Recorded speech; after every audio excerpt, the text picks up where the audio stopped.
प्राचीन काल में कन्नौज में गाधी नाम के एक राजा राज्य करते थे। उनकी सत्यवती नाम की एक अत्यंत रूपवती कन्या थी। राजा गाधी ने सत्यवती का विवाह भृगुनंदन शीक के साथ कर दिया। सत्यवती के विवाह के पश्चात वहां भृगुश ने आकर अपनी पुत्रवधू को आशीर्वाद दिया और उससे वर मांगने के लिए कहा। इस पर सत्यवती ने श्वेवसुर को प्रसन्न देखकर उनसे अपनी माता के लिए एक पुत्र की याचना की। सत्यवती की याचना पर भृगुश ने उसे 2 चरुपात्र देते हुए कहा कि जब तुम और तुम्हारी माता तू स्नान कर चुकी हो तब तुम्हारी मां पुत्र की इच्छा लेकर पीपल का आलिंगन करना और तुम उसी कामना को लेकर गूलर का आलिंगन करना।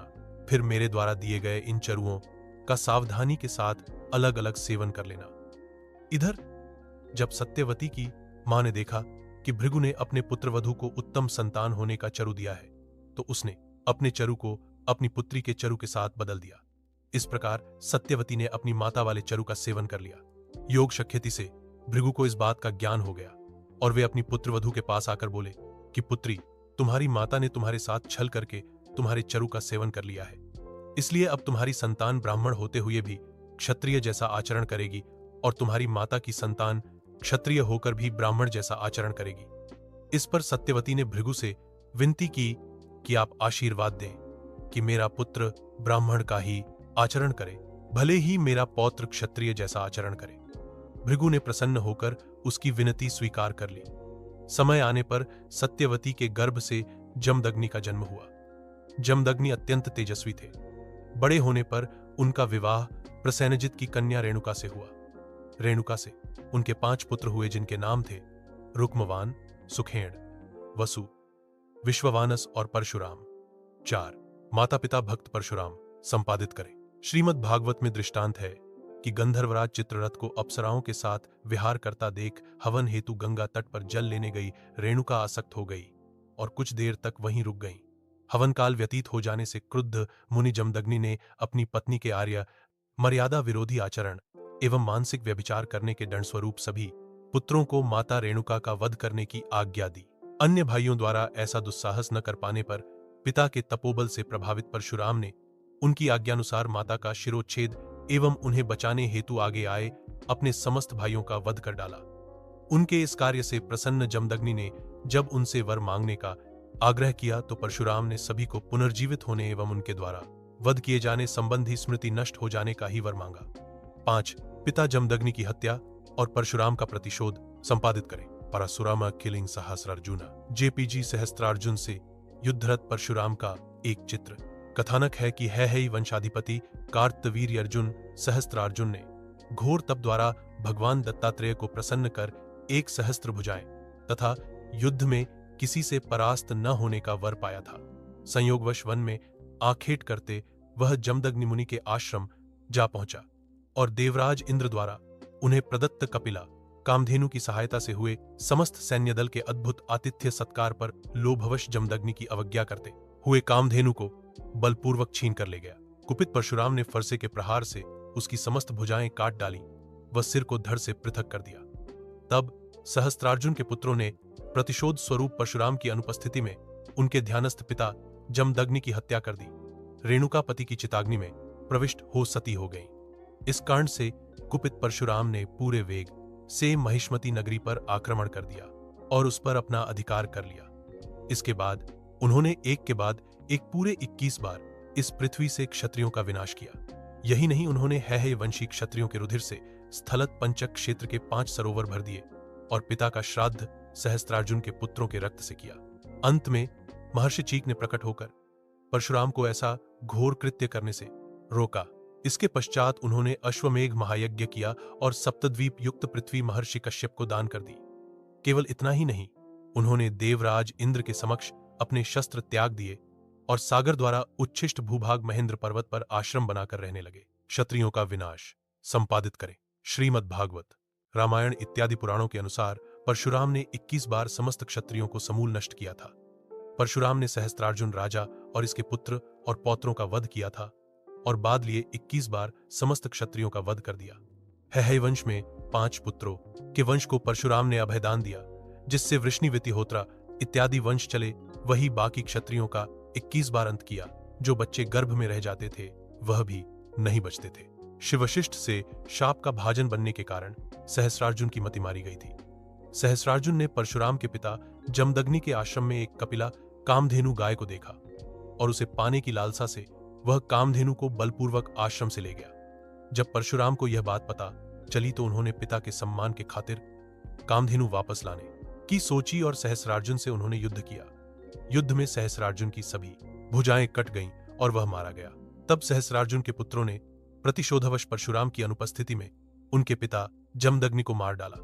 परशुराम की मां रेणुका पति की हत्या से विचलित होकर उनकी चिताग्नि में प्रविष्ट हो सती हो गई। इस घोर घटना ने परशुराम को क्रोधित कर दिया और उन्होंने संकल्प लिया, मैं सभी क्षत्रियों का नाश करके ही दम लूंगा। उसके बाद उन्होंने क्षत्रियों से 21 बार युद्ध किया। अन्य कथाएं संपादित करें। ब्रह्मवैवर्त पुराण में कथानक मिलता है कि कैलाश स्थित भगवान शंकर के अंतपुर में प्रवेश करते समय गणेश जी द्वारा रोके जाने पर परशुराम ने बलपूर्वक अंदर जाने की चेष्टा की। तब गणपति ने उन्हें स्तंभित कर अपनी सूंड में लपेटकर समस्त लोकों का भ्रमण कराते हुए गोलोक में भगवान श्रीकृष्ण का दर्शन करा के भूतल पर पटक दिया। चेतनावस्था में आने पर कुपित परशुराम द्वारा किए गए फरसे के प्रहार से गणेश जी का एक दांत टूट गया, जिससे वे एक दंत कहलाए। 6 रामायण काल संपादित करें। एक पौराणिक चित्र, श्री राम दाएं और परशुराम बाएं। उन्होंने त्रेतायुग में रामावतार के समय शिवजी का धनुष भंग होने पर आकाश मार्ग द्वारा मिथिलापुरी पहुंचकर प्रथम तो स्वयं को विश्व विदित क्षत्रिय कुलद्रोही बताते हुए बहुत भांति तिन्ह आंख दिखाए और क्रोधांध हो सुनहु राम जे हे शिव धनु तोरा सहस बाहु समसो रिपु मोरा तक कह डाला। तदुपरांत अपनी शक्ति का संशय मिटते ही वैष्णव धनुष श्री राम को सौंप दिया और क्षमा याचना करते हुए अनुचित बहुत कहे अज्ञाता क्षमहु क्षमा मंदिर दो भ्राता तपस्या के निमित्त वन को लौट गए। रामचरितमानस की ये पंक्तियां साक्षी हैं। कह जय जय जय रघुकुल केतु भृगुपति गए वन ही तप हेतु। वाल्मीकि रामायण में वर्णित कथा के अनुसार दशरथनंदन श्रीराम ने जमदग्नि कुमार परशुराम का पूजन किया और परशुराम ने रामचंद्र की परिक्रमा कर आश्रम की ओर प्रस्थान किया। जाते जाते भी उन्होंने श्रीराम से उनके भक्तों का सतत सान्निध्य एवं चरणार विंदों के प्रति सुदृढ़ भक्ति की ही याचना की थी। महाभारत काल संपादित करें। भीष्म द्वारा स्वीकार न किए जाने के कारण अंबा प्रतिशोधवश सहायता मांगने के लिए परशुराम के पास आई। तब सहायता का आश्वासन देते हुए उन्होंने भीष्म को युद्ध के लिए ललकारा। उन दोनों के बीच 4 दिनों तक घमासान युद्ध चला, किंतु अपने पिता द्वारा इच्छा मृत्यु के वरदान स्वरूप परशुराम उन्हें हरा न सके। परशुराम अपने जीवन भर की कमाई ब्राह्मणों को दान कर रहे थे। तब द्रोणाचार्य उनके पास पहुंचे, किंतु दुर्भाग्यवश वे तब तक सब कुछ दान कर चुके थे।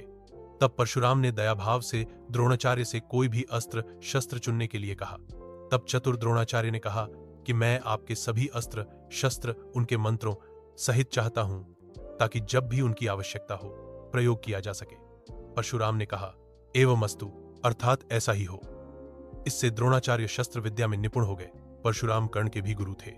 उन्होंने कर्ण को भी विभिन्न प्रकार की अस्त्र शिक्षा दी थी और ब्रह्मास्त्र चलाना भी सिखाया था। लेकिन कर्ण एक सूत का पुत्र था। फिर भी यह जानते हुए कि परशुराम केवल ब्राह्मणों को ही अपनी विद्या दान करते हैं, कर्ण ने छल करके परशुराम से विद्या लेने का प्रयास किया। परशुराम ने उसे ब्राह्मण समझकर बहुत सी विद्याएं सिखाईं, लेकिन एक दिन जब परशुराम एक वृक्ष के नीचे कर्ण की गोदी में सर रख के सो रहे थे, तब एक भौंरा आकर कर्ण के पैर पर काटने लगा। अपने गुरुजी की नींद में कोई अवरोध न आए, इसलिए कर्ण भौंरे को सहता रहा। भौंरा कर्ण के पैर को बुरी तरह काटे जा रहा था। भौंरे के काटने के कारण कर्ण का खून बहने लगा।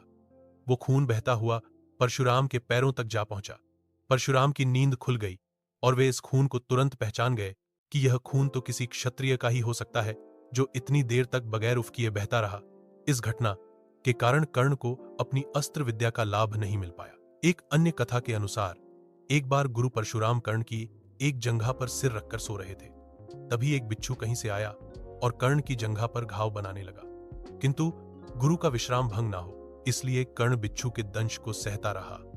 अचानक परशुराम की निद्रा टूटी और ये जानकर कि एक ब्राह्मण पुत्र में इतनी सहनशीलता नहीं हो सकती कि वो बिच्छू के दंश को सहन कर ले।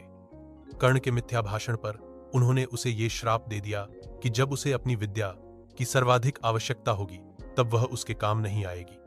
अर्थात मैं आपको बता दूं, जो बिच्छू कर्ण की जांघ पर आया था वो भगवान इंद्रदेव थे। इंद्रदेव पता लगाने आए थे कि इतना शक्तिशाली एक भ्रमण पुत्र नहीं हो सकता, क्योंकि कर्ण ने अपनी धनुर्विद्या और दिव्य शक्ति से इंद्रदेव को भी परास्त कर दिया था। और इसी कारण इंद्रदेव को पता चला कि कर्ण न तो क्षत्रिय और न ब्राह्मण कुल के हैं, और पता चला कर्ण एक शुद्ध पुत्र थे।